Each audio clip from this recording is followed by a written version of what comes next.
So, dear students, what is meant by matter? That point is clear. Now we are going to see corpus callosum. I told you corpus callosum is made up of commissural fiber. About corpus callosum is an example for commissural fiber. So now we have to discuss about the details of this corpus callosum. So corpus callosum it is made up of commissural fibers and it connects two cerebral hemispheres. Okay, and it is having four parts: genu, rostrum, genu, body, and splenium. See here in this image, this part of the this is what the corpus callosum. See from here to here, this is nothing but the cut section, sagittal section of the brain, and here the cut section of the corpus callosum. Okay, so here this area, this is what the rostrum, and this bend it is known as what, genu.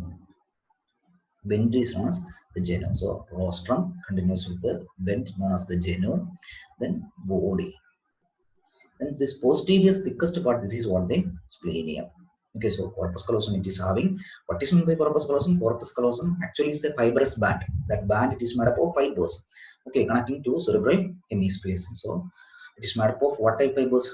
Commissural fibers with four parts: rostrum, genu, body, and splenium. So four parts of the corpus callosum. Now we have to see the details of those four parts. See, genu, it lies 4 centimeter behind the frontal pole. What is meant by that? See here, I told you this is what the genu. This bend it is known as what, the genu. See, this is the frontal pole. The anterior-most end of the cerebrum it is a frontal pole. See, it lies almost 4 centimeter behind the frontal pole. Means this corpus callosum which is located almost in middle part of the cerebrum. Say cerebrum extends from here to here. Middle part. Only in the middle part there we can see the corpus callosum. Okay. So first point is clear, and it lies 4 centimeter behind the frontal pole. Now relations. Anteriorly it is related to anterior cerebral artery and posteriorly anterior horn of lateral ventricle. What is meant by that? See here we can see one artery. See this artery, it supplies to the cerebrum, mainly the medial surface of the cerebrum. Okay, so this artery it is known as anterior cerebral artery. This is what the main course of the artery. See the words again. See here like this. So it is related to this corpus callosum, closely related to this corpus callosum. Correct now. See here, this is the genu. So anterior to the genu, or just in front of the genu. See here we are having this anterior cerebral artery. That point is clear now. So it is anteriorly it is related to anterior cerebral artery, and posteriorly it is related to anterior horn of lateral ventricle.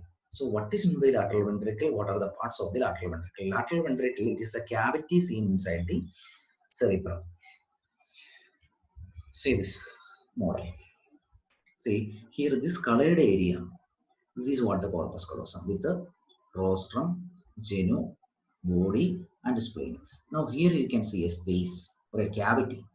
This cavity which is seen below the corpus callosum, it is the lateral ventricle. Okay, so it is having one anterior horn extending towards the frontal lobe. Now one posterior horn extending towards the occipital lobe. Then one central part which is located here in the parietal lobe.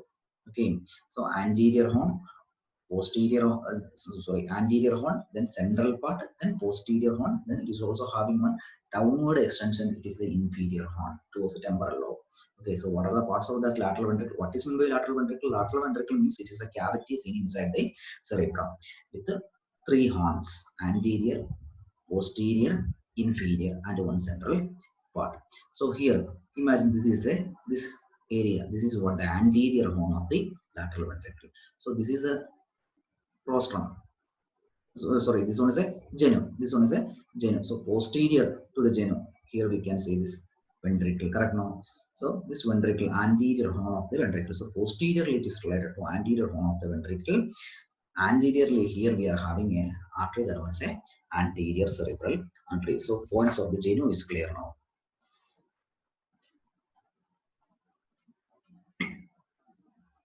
So genu, what are the details? Genu which lies 4 centimeter behind the frontal pole. Then anteriorly related to anterior cerebral artery, posteriorly related to anterior horn of lateral ventricle. Now rostrum. Rostrum which directs downward and backward from the genome. We'll check it. See, it directs. See, this is what the genome. From the genome, it directs backward and down, slightly downward. This part. This is what the rostrum. Okay. See here in this image, this is what the rostrum. This is opposite side. See, this one is a genome.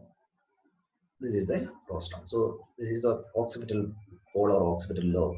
So it is directed towards the occipital pole. So we can say that it directs backward and downward. And it is related to, superiorly it is related to anterior horn of lateral ventricle, inferiorly it is related to longitudinal striatum. Longitudinal striatum means it's a bundle of fibers. Then lateral, see here, another relation, superiorly it is related to anterior horn of the lateral ventricle. We'll say that. See the video. See here in this model, see this one is a, this colored area, this one is a rostrum. So above the rostrum, this is what the lateral ventricle. Which part of the lateral ventricle? Anterior horn of the lateral ventricle. So superiorly it is related to anterior horn of the lateral ventricle. Inferiorly here it is having a bundle of fibers that was a longitudinal stria. Okay, so rostrum is also clear. So rostrum which directs downward and backward. Superiorly it is related to anterior horn of lateral ventricle. Inferiorly it is related to longitudinal stria. Then trunk. It is the middle part seen between the genu and the splenium.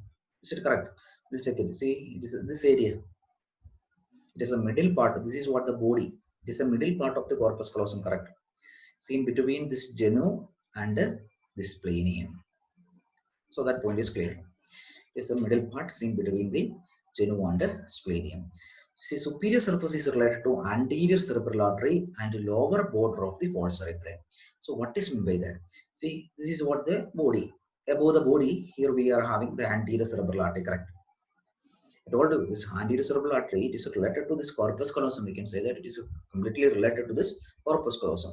So this area, this is a central body.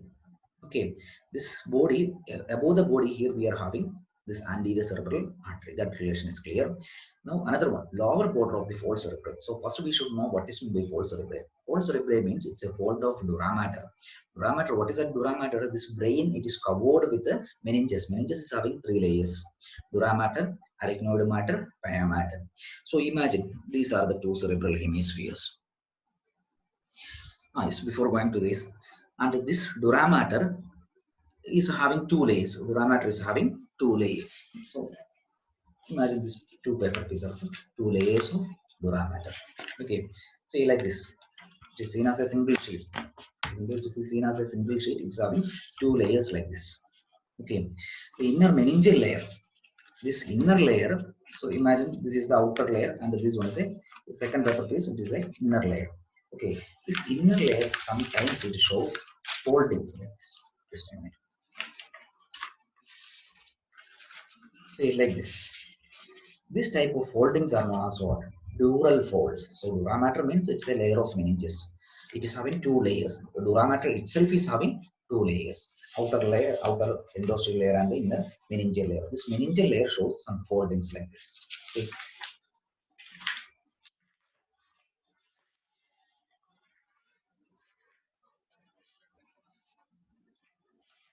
Now it is almost a train. See, this is the outer layer, and this one is a inner layer. This one, this is the inner layer with a fold. This type of foldings is seen in the dura mater is known as a dural fold. Okay, so such a four important folds are there. One is a fold cerebri. Fold cerebri means it is a sickle-shaped fold seen between two cerebral hemispheres. See, now imagine these are the two cerebral hemispheres. Okay, these two cerebral hemispheres are connected by corpus callosum and separated by this sickle-shaped fold. So imagine this paper piece has fold cerebri. Okay, so between these two cerebral hemispheres, see here.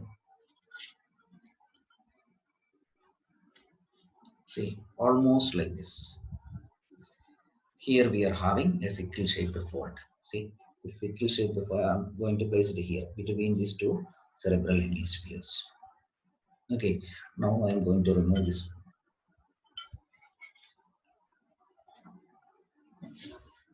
See, it is arranged like this. So this false cerebrae, this is what the sickle shaped fold, it is known as what the false cerebrae. Okay, now what is meant by false cerebrae?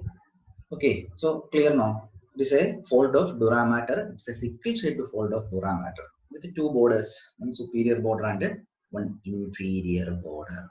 See that inferior border which lies almost above the corpus callosum.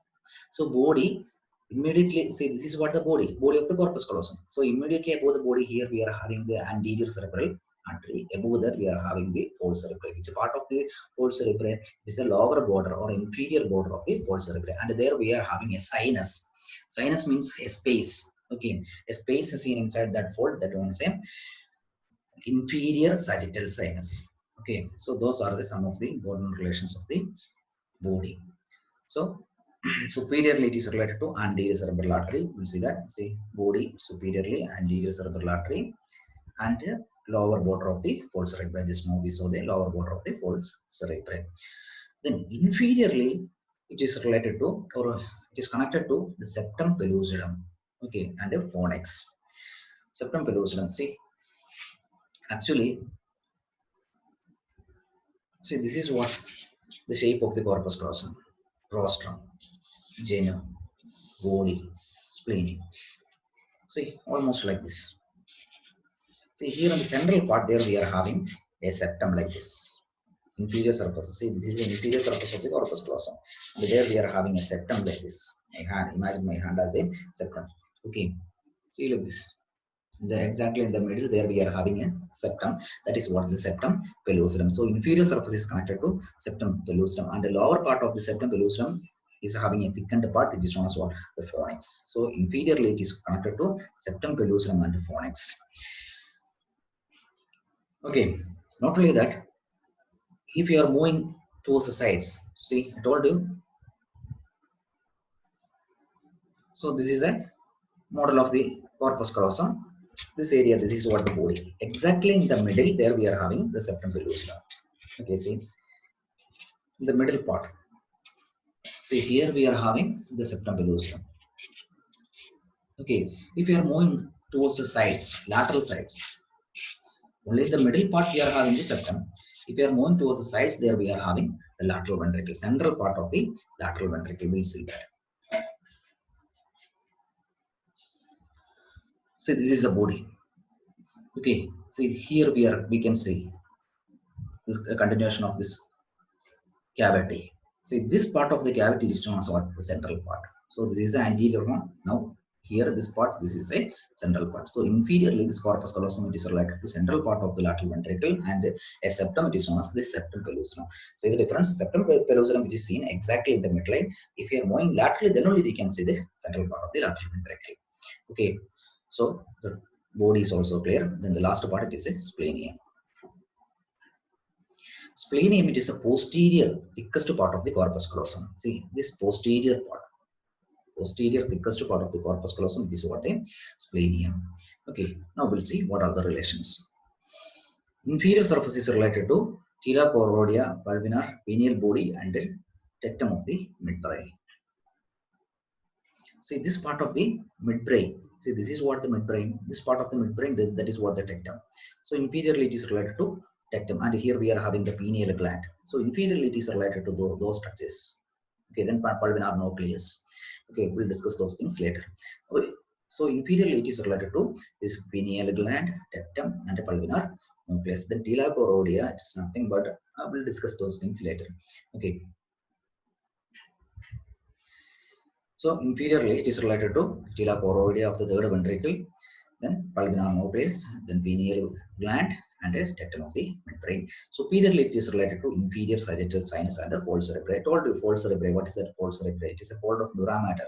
Okay, so superiorly it is related to the same fold with the one sinus. I told you that one is the inferior sagittal sinus. See it again.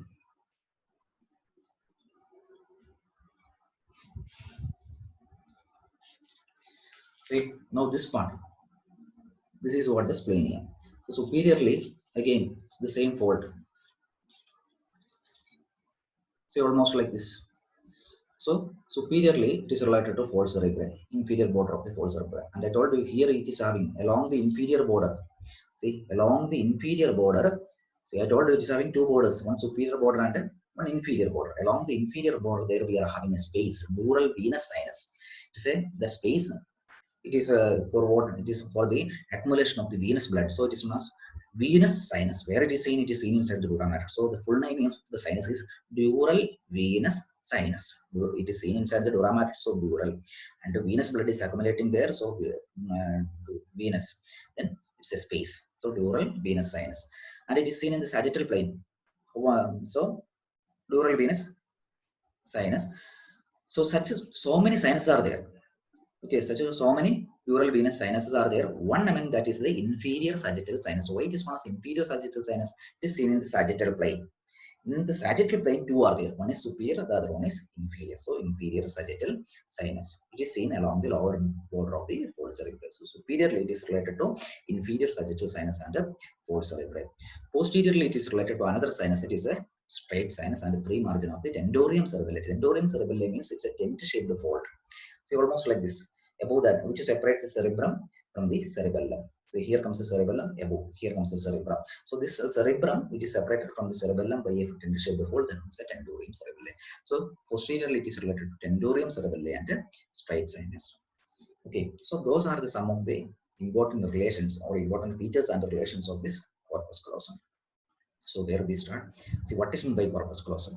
Corpus callosum means it's a fibrous band connecting two cerebral hemispheres. What type fibers are seen in that fibrous band? Commissural fibers. Then parts, genu, its features. Then rostrum, its features. Trunk. Then splenium. Now we are going to see the fibers of the corpus callosum. What is the fate of the fibers of the corpus callosum? I told you. See, this is what the section of the transverse section of the brain. Transverse section means which divides the body into, say like this, which divides the body into upper and lower part. See the video. See like this. So divides the body into upper part and lower part. Here also in this image, this brain is also divided into upper part and lower part, and we have removed the upper part and the superior view of the lower part. Okay, now we can see the corpus callosum. I told you this corpus callosum, which is seen only in the middle part, it is not extending anteriorly or posteriorly. So anterior fibers starting from here, starting from the frontal pole, has to run backward, and it reaches the genu. Through the genu, it reaches the opposite side. So these fibers together known as what? Forceps minor. It looks like a forceps. Okay, it looks like a forceps. So it is known as forceps minor. So fibers of the rostrum, fibers of the genu. Fibers of the genu looks like a forceps. So it is known as what? Forceps minor. Okay, then we are having another forceps like a structure here. See, fibers of fibers from the occipital pole. See, fibers from this occipital pole has to run forward. Okay, and reaches the splenium. Through the splenium, it reaches the opposite side. Okay, so these fibers together known as what? Forceps minor. That also looks like a forceps. So it is known as what? Forceps major, not minor, major. So this is what the forceps major, and this one is a forceps minor. Now we'll see what is meant by forceps minor. Forceps minor means it is nothing but the fibers of the genu. Well, the fibers of the genu looks like a forceps known as the forceps minor, and the fibers of the splenium, it looks like a forceps known as forceps major. Then tapetum, another one. Say continuation of the fibers of the trunk and splenium known as what? Tapetum. Tapetum means it's a thin layer. See, thin sheet. Okay. Then rostrum. What is fate of the fibers of the rostrum? Rostrum, which connects orbital surface of two cerebral hemispheres, means what?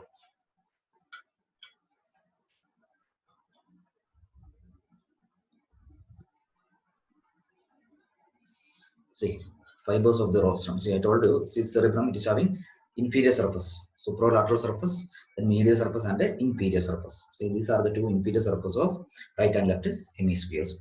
See, so rostral fibers start from here to here. So rostrum connects orbital surface of two cerebral hemispheres. Okay, then fibers from the frontal pole start like this. It looks like a forceps. Fibers of the genu. Fibers of the genu looks like a forceps known as forceps minor. Fibers of the splenium starts from here, then it runs backward. So that also looks like a forceps known as forceps major. Then fibers of the body and some fibers of the splenium runs laterally, and here laterally it will become a thin sheet like a structure known as a splenium. Sorry, tapetum. Okay, so tapetum, forceps minor, forceps major. Clear? Then what is the function of this corpus callosum? Nothing but coordination. Okay, so corpus callosum is clear. So study that corpus callosum, important short essay question.